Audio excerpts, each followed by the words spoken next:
People weren't checking out books Thursday evening at the Somerville Library. Instead, they came to check out how historians use oral histories.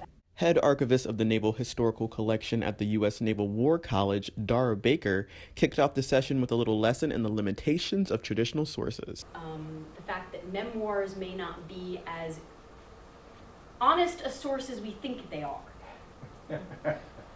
So we tend to think very much about public-private, especially nowadays that we're having more of a discussion about what private really means in the era of Facebook and Twitter and everything is sort of out there.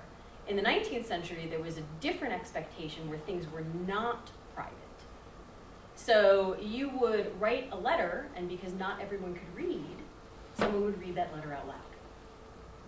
You wrote a diary or a memoir, like Thomas Hart Benton or John Quincy Adams, and you edited that thing before you published it. The audience was also given a chance to participate in the transcription of Civil War texts. The cursive, shorthand, and tone of the letters made it quite difficult for people to understand. We had a group of students in from a local college, one of whom was very interested in doing research in the Civil War. I asked him, "Do you read cursive?" He said, "No." I said, "Okay, it may be a good idea if you learn."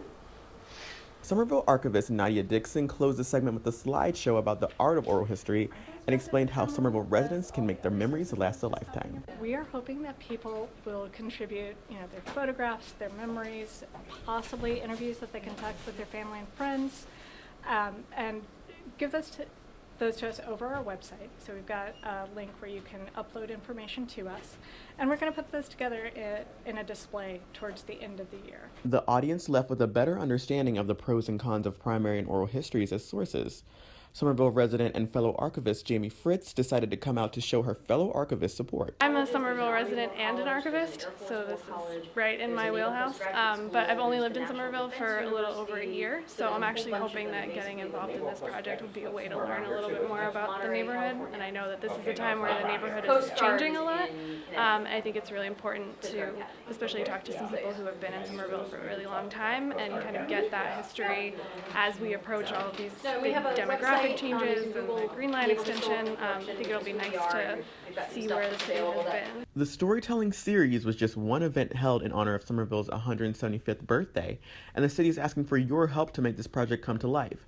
Send in your pictures, memories, and stories to somervillema.gov/Somerville175, and stay tuned to the page for more upcoming events. I'm Amanda Best with Somerville Neighborhood News.